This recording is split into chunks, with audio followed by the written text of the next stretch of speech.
What does it take to make food on an industrial scale? What goes into testing and fine-tuning a recipe to make sure it's ready for mass production without compromising quality?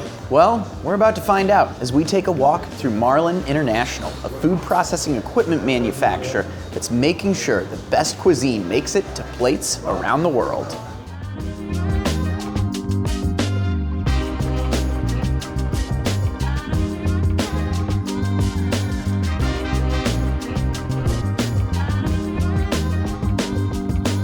What I understand is you're a full-service panel shop. You make your own panels for your equipment, is that correct? Absolutely. With the panels, we start off, we design the back panel plates.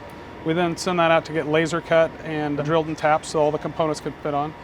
We're a Rockwell OEM partner, so primarily what you'll see here is Rockwell products. And those get released through jobs. They come out to the floor. The qualified people here put all the panels together. We're a UL panel shop, so we certify ourselves. And then we follow other standards for different places in the world. Roughly 70% of all the machines that leave our building are customized. So our equipment has to interface with lots of different pieces of equipment, upstream, downstream, systems that gather data off the equipment so they can track, right when you have a recall on a product or you're concerned about something, you know right where it came from, everything that happened to it. So we prefer to build our panels in-house so we have also better quality control. We can test, we can make sure all the safety devices, everything's working correctly, and it's more difficult to have somebody do that when you don't have complete control of it. This particular box happens to be a Marlen box that we designed. What you'll notice, there's two halves of the box. This side over here is all low voltage. So when you think about modern PPE, if you go back 30 years, it didn't matter if it was 480, 2000 volts, everybody just climbed in the box with their meters and hopefully didn't get shocked. Well, more and more we need a reason to have this to where you can get into all the things that make things happen without getting to high voltage. So everything on this side is 48 volts or less. So it doesn't require any PPE other than safety glasses. Then if you have a need to get into things that drive motors and servos and all that stuff, we've separated and we have a high voltage box. So this side over here has the VFDs, all the disconnect and switch gear. In this case, it has a Honeywell burner controller, all the things that would have higher voltage going into it. So the reason for the separation is really it's the PP and keeping people safe. This is our quality department, and not every part, but most of the parts come through this department. We have experienced people with high tolerance measurements. So there's welding, there's grinding, there's machining, all in what is really essentially just the base of the machine. So it first comes in the door. If it's meant for inspection, meaning it's highly machined or it's a suspect part or a new part we haven't inspected before, it first comes to this department. And as you look around, you see hundreds and hundreds of parts. So it's a very, very busy department. Why is quality so important to food and beverage manufacturing? And how does a partnership or partnerships in general play into that? The fitment of things are incredibly important. If we have moving parts and we have stainless that's being dissolved, it ends up in your product. You don't want to eat stainless. Or plastics or anything else. The second side of that is the partnership. So the partnership is really that feedback method, whether it comes through the quality department or comes directly from purchasing or one of the partners. It's making sure that we're making things that are the easiest to manufacture, that are repeatable, so that the end customer can call up 20 years later and say, hey, this part right here went bad, I need another one. They get the new part and it fits correctly. This is really full service equipment building, start to finish. Oh, absolutely. Meeting the customer's expectations. We have to understand what they want unique. We have to make it in a way that is going to be at a price point that's acceptable, that fits the need, and with the least amount of mistakes. And customers, they plan for machines to be live the day that we turn it on. When you got here, there wasn't a lot of standardization per se. How did you get to that type of standardization? Some of it started with the people. You got to have the right people and qualified people with the experience to know how to standardize and what to standardize on. One of the things we pulled on a local partner being Rinse & House, and they did a really good job of getting Rockwell involved and coming in themselves and helping us determine what's something that is heavily supported. They also know our end customers. They know what standards are across the board, so they helped us with that. Building those relationships are important. A lot of the people that I was working with 25, 30 years ago, it's the same people I'm still working with. Long-term partnerships, not transactional relationships. I mean, that's really what's important. Where they want to understand our business, very often they want to understand how our equipment works. They want to bring expertise in to be able to help steer us in directions that make it better for the end customer. And that's been a big piece of it.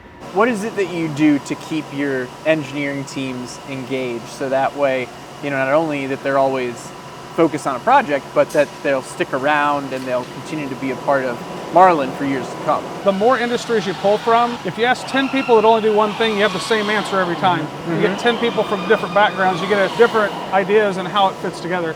So I think the combination of diversity of backgrounds and the customization of machines, cross-training, it keeps people very engaged here. Interestingly enough, about 7 years ago I was in a plant and we had 6 languages in an HMI. I was kind of excited to be able to talk up, where we had gotten to. And the plant manager said, "That's really good." He goes, "That guy right there, he speaks French, very little English, and this guy over here speaks a different language." He goes, "What button do I push?"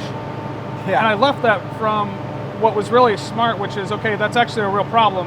So what we did was the engineers make all these drawings to actually make the machine.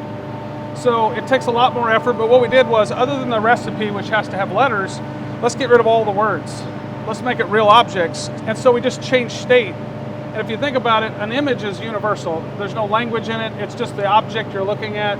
And by changing colors, that gives it an ability to make it to where you can bring people up to speed very, very fast. So this way we can ship it worldwide, and it really doesn't matter what country it goes to because images are universal. You basically have a full production line here for folks that would come in to see what it would be like to manufacture their food on this equipment. What does this help them realize? You have the ability to put it all together like it's a true line. Yeah. There's some manual steps because we don't have them physically connected together, but it gives you the ability to see all that. It shows the whole process versus just one piece that they may be working with you on. Absolutely. When you buy a piece of equipment, you in your project, you're planning on a certain output. And if you bring it here, we can run it through, and if you run 300 pounds of chicken, you can find after it's cut how many pounds do you have, how much did you lose. You can get the look and the feel. Sometimes marketing comes along because it is all about perception. When you go to the grocery store, that looks really good, this doesn't look as good to you. And so we don't want the customers to be disappointed after they bought something without actually having ran it. And so when they're done, they absolutely know what they're going to get the day they get it. And when we turn it on, we already have a recipe that simulates the bigger machine they'll actually buy, what it would look like. So we can get them there much faster, and it's not guesswork after the fact. What would you say the biggest aha moments folks have when they come through here and actually see manufacturing in action? Most of the time when we have somebody that's seeing something unexpected, that would be back to the smaller producers are new to a process. Maybe they were hand grilling things on an actual stove in a smaller restaurant, and now they're ready for a processing line. So a lot of times what's going to surprise them is the scale. They were doing something that took 5 people and it was very labor intensive, and now there's this very small machine that can do 10 or 15 times that. This also gives them an ability to think about what it might look like in their plant. What do those 5 people oftentimes end up doing at their facility as their next job, now that they're not doing, let's say, the manual work anymore? Yeah, that's a common question. People worry about that too.